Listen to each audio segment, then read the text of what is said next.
Stop acting all high and mighty just because you've made some pocket change. Is that it? You think you're better than me just because you've made some money? Is your ego that big even when you have a husband like me? I never said that. Well, it sounds like you did. You're messing up my space without even realizing it. Get a clue. Why do I have to put up with this? I've never thought about one-upping you or acting like I'm better. What's your problem? If you have so many complaints, then go ahead and divorce me. Bet you can't. You can't do anything on your own, can you? Fine. I'll happily divorce you. What? That was the moment I decided to divorce him. My husband looked stunned, as if he never expected me to make that decision. This is not a bluff. I genuinely intend to divorce him. 3 years ago, my mother-in-law, Sophia, passed away. Sophia was kind to me from the time my husband and I attended family meetings. I remember her always calling out to me, Ava, Ava, showing concern and taking care of me. We had a good relationship until she got sick and passed away. When Sophia died, I was devastated. She was such a bright spirit. It's hard to find someone like her. I was extremely sad, but my father-in-law, Ethan, seemed unfazed. Ethan has been wheelchair-bound due to a work injury. While Sophia was alive, she would take care of Ethan every day, enduring his complaints. He would constantly gripe, even though Sophia took care of him. Watching them, I often felt angry at Ethan. How could he be so arrogant when he can't even do anything on his own? But Sophia never lost her temper and humbly obeyed Ethan's rants. One day, I asked Sophia, "Why don't you ever get mad, Sophia? If it were me, I'd tell him to stop complaining, since I'm the one helping him. But you're always smiling, even when Ethan nags you." I was really curious about that. Looking back, it might have been an inappropriate question, but I couldn't help wondering. Sophia answered my question with a smile. Long ago, Ethan, his mother, and I used to live together. His mom had a unique personality. If Ethan tried to help me, she'd say, "A man shouldn't be doing that." So Ethan got used to not doing anything, and has been like that ever since. And you don't get mad? If yelling solved problems, life would be so much easier for me too. But talking doesn't do much. So I've given up on that. We're the type of couple that, well, I wouldn't call it love, maybe companionship. We're not looking to divorce, and we're both doing our own things. So maybe this is what works for us. But it can get lonely, you know? If our son ever says something weird, come to me. I'll be there in a heartbeat. Thank you, I said, just before Sophia passed away. After that, it was natural for Ethan to move in with us. I remember feeling nervous about the whole situation. Up to that point, it was Sophia who took care of Ethan. I never thought I could fill her shoes. Feeling anxious, the move-in day approached. I did consult my husband about my worries. I shared my true feelings, saying I was uneasy about doing what Sophia used to do. But, as expected, my husband just shrugged it off. You'll get over your worries. Dad living with us won't change much. My husband was far from empathetic and didn't understand what this cohabitation meant at all. So, without any support from him, the cohabitation started. Ethan, please make yourself at home. Don't hesitate to speak up, I said, offering the warmest smile I could muster. Ethan didn't react. His face was like a stone wall. At that moment, I thought living together was impossible. But recalling what Sophia had done, I resolved to make it work. During one dinner, I served mostly meat dishes because I didn't know Ethan's preferences, but he complained. Is meat all you can cook? What? Didn't it suit your taste? I asked. It's not that. I'm just tired of all this meat. My wife cooked way better meals. How can you be so bad at this? I'm sorry. By the way, What do you like or dislike, Ethan? I don't have any particular likes. If I had to say steak and alcohol, I hate pizza. Got it? I'm only saying this once. The first time he genuinely spoke to me, and this is what he had to say. I was stunned and couldn't respond.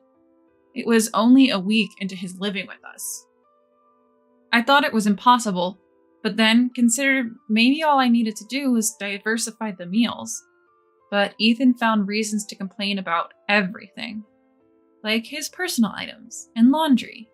I used to do the laundry and leave it folded in Ethan's room, but one day he claimed his socks were missing. It was strange because they were there just the other day and somehow I got blamed for it. Of course, I denied it. Once I drop off the laundry, I don't touch it again. Still, Ethan gave me a suspicious look, so we searched his room together and found the socks wedged between other clothes. He claimed it happened because I fold laundry weirdly. That was the last straw for me, so I let out all the frustrations I had been holding back. Ethan, did you ever consider you move them yourself? If so, the problem is with you, not how I fold the laundry. What? How dare you speak to me like that? Apologize right now. Unacceptable. Now I understood why Sophia gave up on Ethan. He is unyielding and won't change his ways for anyone. I can't imagine anyone getting along with this Ethan. I thought I was alone in this, but there was someone close who understood my side of the story. It was my husband. The two of them get along great and often share drinks. That would be fine, but together, they look down on me. I've thought about ending it all, even divorcing, countless times. One time, I reached my breaking point when I was treated like a servant. Ethan, do you really dislike me that much? Dislike? Well, if you don't do as I say, then yeah, I do. In that case, why don't you live alone? That way, you won't have to be mad at anyone. I'm in a wheelchair. How could I possibly live alone? Are you out of your mind? We continued arguing, neither of us willing to compromise. Then he said living in a facility would be more peaceful. Hearing this, I decided my goal was to send Ethan to a care facility. That would free me from him. My husband was there and promised that if I could save up the money, Ethan would move into a facility. Despite saying I couldn't do it, Ethan insisted it had to be a high-end retirement home.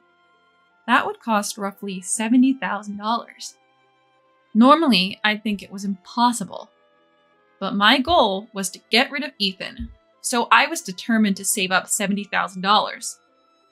From then on, my life completely changed. Part-time work wouldn't make much difference, and I didn't want to appear desperate, so I chose to work remotely. It might sound cliche, but I used to work as a designer before getting married. And a friend had contacted me a few months back asking for help on a project which I had put on hold. I decided to take the job because the time coincided with us all moving in together. The pay was really good. I started saving up money this way. It took me about a year and a half. I think I did it pretty quickly, but that's because I was extremely frugal. I took my banking card and went to talk to my husband and Ethan, who were having a friendly chat. When I joined their cheerful atmosphere, both of them glared at me. Can I talk to you guys for a second? What's up? Is it so important that you need to interrupt our conversation? It can't be that big of a deal, right? Since they didn't seem to want to listen to me, I showed them the banking card. Do you remember the talk about the facility a year and a half ago? The facility? What are you talking about? Oh, you mean the talk about whether Dad should go into a care facility? Yeah, that one. It was a $70,000 facility, remember? What about it? I've saved up the money. Take a look at this banking card. Huh? Ethan looked puzzled as he took the banking card. When he flipped to the page showing the current balance, his eyes widened in astonishment. What? No way! How did you get this much money? Wait, what's going on, Dad? Are you serious? Where did you get all this money? Of course, I earned it. You've seen me working on the computer at home, haven't you? My husband and Ethan were at a loss for words. Finally, now I can live separately from Ethan. I felt bad for Sophia in heaven, but I had to do this, or else I'd go crazy. Then Ethan, who had been looking at the banking card, threw it. Don't act so high and mighty just because you saved up some change. I'm not going into any facility with this. Why? You said you'd go if it was a $70,000 facility. The price has changed a bit, but it's still enough. Then my husband spoke. It's my father we're talking about. It was crazy to even think about putting him in a facility. Then why didn't you say that back then? You both agreed he should only go to a high-end facility. That's why I saved up. Shut up. Just divorce me then. What? I said it before. If you don't like the way I do things, you should leave. Are you serious? Yeah. If you have complaints, try divorcing me. Well, that's true. After all, a woman can't survive without her husband. My husband and Ethan laughed at me. I finally made up my mind. I'm fine with divorce. Fine. I'll happily divorce you. What? Are you serious? Absolutely. I'll start the paperwork later. From tomorrow, I'll start moving my stuff. Hey, if you're joking, stop it. Think about what you're doing. You can't make it on your own. Why not? I managed to save up $70,000 in a year and a half. What exactly can't I do on my own? Well, I used to let my husband take the lead when it came to money. But now, I'm the one who's significantly ahead. Far from being dependent, I'm the one who can support us now. So, I'll leave you to think about this. Come up with an answer, okay? Bye for now. With that, I left our home and went back to my parents' house. I had already filled them in on the situation. I told them about the frequent argument with Ethan and how moving his dad into a care facility might change things. But it turns out that not only did things not improve, but Ethan also refused to put his dad in a facility. I couldn't spend any more of my time on those two. A week later, my husband reached out asking to come over and talk. I thought it was a good chance to see what he had been contemplating over the past week, so I returned home for a brief visit. As soon as I walked in, I noticed something was off. The faint smell of garbage wafted from the entrance, and laundry was scattered everywhere. Dirty dishes still filled the kitchen. It wasn't the same home I left a week ago. I figured, this is what happens when two people who don't do chores live together. We decided to talk in the bedroom, which was still clean, and right away, my husband pleaded for me to come back. In this past week, both Dad and I have realized how much you've been doing for us. We're really sorry. Then Ethan rolled in on his wheelchair. Look, I guess I've been in the wrong too. How about we both make some changes and live together again? To be frank, I had no expectations for Ethan's apology, if that's what he's considering this to be. He's going to improve, so I should too. If that's his idea of an apology, then I don't understand it. I decided to keep my distance. I know why they're asking for a do-over. They probably want me back because there's nobody to take care of them now that their housewife is gone. If I return, I know I'll be treated the same way. So I won't go back. I get what both of you are saying, but sorry, I'm not coming back. Why? We're apologizing. Isn't that enough? Seriously, we're even bowing our heads here. What more do you want? Oh, Dad, don't say that. See, that's the attitude I'm talking about. Ethan, is this your idea of an apology? It's the same as always, so I assumed you didn't reflect on anything. What? So you just want me to take care of the house because you can't, right? You can't handle Ethan, so you'd rather leave it all to me and go off doing whatever you want? You even considered putting him in a facility and you dare say, he's my dad, you know? Maybe you should refrain from making such reckless statements without understanding the reality. Ugh. Having said my piece, I handed the divorce papers to my husband. Whoa, are you serious about this? I've told you, yes, I'm serious. You were the one who said, if you have complaints, then let's get divorced, right? Well, I have a lot of complaints about you too, so I've decided to get a divorce. Do you understand now? Unable to take back his words, my husband was silenced. Don't ever think that being the breadwinner puts you in a position of power. It's true, housewives do depend on their husband's earnings, but at the same time, you're able to work because the housewife takes care of every aspect of your life. If you don't get that, maybe you two would be better off single. Poor Sophia up in heaven must be feeling sorry for you. Bye now, you two incompetents. And so, the issue came to a close. Later on, my husband apparently decided he had to act and started making arrangements for Ethan to enter a facility. Ethan strongly opposed the decision, leading to a big fight between him and his dad.